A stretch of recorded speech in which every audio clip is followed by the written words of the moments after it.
మీద కానీ జనసేన మీద కానీ దగ్గర 6,000 నుంచి 7,000 కేసులు మా మీద పెట్టారు.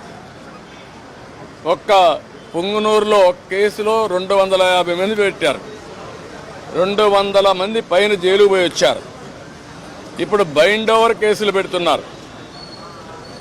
అంటే నీ మీద కేసు ఉంది, పోలీసు వాళ్ళు నోటీస్ ఇస్తారు, ఎంఆర్ఓ దగ్గర సరెండర్ కావాలి అంటే మళ్ళీ బెదిరించడం. ఎలక్షన్లో ఎవరిని పని చేయనీయకుండా నిర్వీర్యం చేయడానికి, లేకపోతే మళ్ళా వాళ్ళని అరెస్ట్ చేయడానికి ప్రయత్నం చేసే పరిస్థితి వచ్చారు. ఇది జరిగితే ప్రజాస్వామ్యం ఇంక కూని అయిపోయినట్టే. There is no democracy. నేను ఆ విషయం చెప్పాను. మొన్న తెలంగాణ ఎలక్షన్లో 1 డేలో ఎలక్షన్ జరిగిందా లేదా అనే తెలియని విధంగా జరిగింది. అంత స్మూత్గా జరిగింది, ప్రాసెస్ కూడా పర్ఫెక్ట్గా జరిగింది. ఈరోజు ఆంధ్రప్రదేశ్లో అక్కడ ఇంత ఓటర్స్ ఎన్యూమరేషన్ ఫ్రాడ్ జరిగిందని, బిఎల్ఓలు తప్పులు చేశారని, టీచర్లు తీసేశారని ఎక్కడ కంప్లైంట్స్ లేవు. భారతదేశ చరిత్రలో ఫస్ట్ టైం ఇవన్నీ వస్తున్నాయి. మేమన్నీ డీటెయిల్డ్గా ఎక్స్ప్లెయిన్ చేశాం. ఓపికగా విన్నారు, చాలా ఫర్మ్గా కూడా చెప్పారు. మేము ప్రజాస్వామ్యాన్ని కాపాడడానికి అన్ని విధాల ప్రయత్నం చేస్తాం, ఎక్కడ కాంప్రమైజ్ కాం, రిజల్ట్స్ మీరే చూస్తారని వారు హామీ ఇచ్చారు. వారు ఇచ్చిన హామీతో నేను ఒకటే అనుకుంటున్నాను, ఎలక్షన్ కమిషన్ అవసరమైతే సెంట్రల్ పోలీస్ అబ్జర్వర్స్ని పంపించాలి, సెపరేట్ సెల్ పెట్టాలి.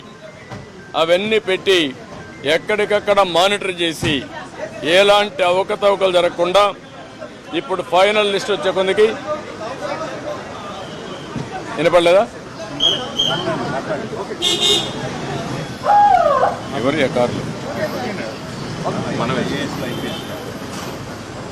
ఎప్పటికప్పుడు మానిటర్ చేయాల్సిన అవసరం ఉంది. ప్రజాస్వామ్యం కోసం మా ప్రయత్నాలన్నీ మేము చేస్తున్నాం, ఇంకా చేస్తాం. దాని గురించి సందేహం లేదు.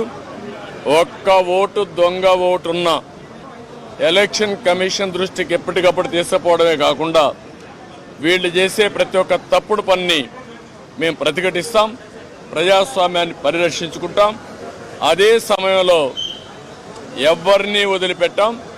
కడాన కోర్టుకు కూడా వెళ్ళి తప్పు చేస్తే మాత్రం శిక్ష పడే వరకు ముందుకు పోతామని చెప్పి విజ్ఞప్తి చేస్తున్నా. We are confident.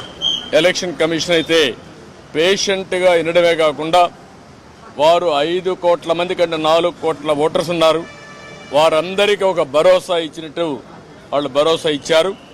అది అమలవుతుందనే ఆశాభావంతో ముందుకు పోతున్నాం.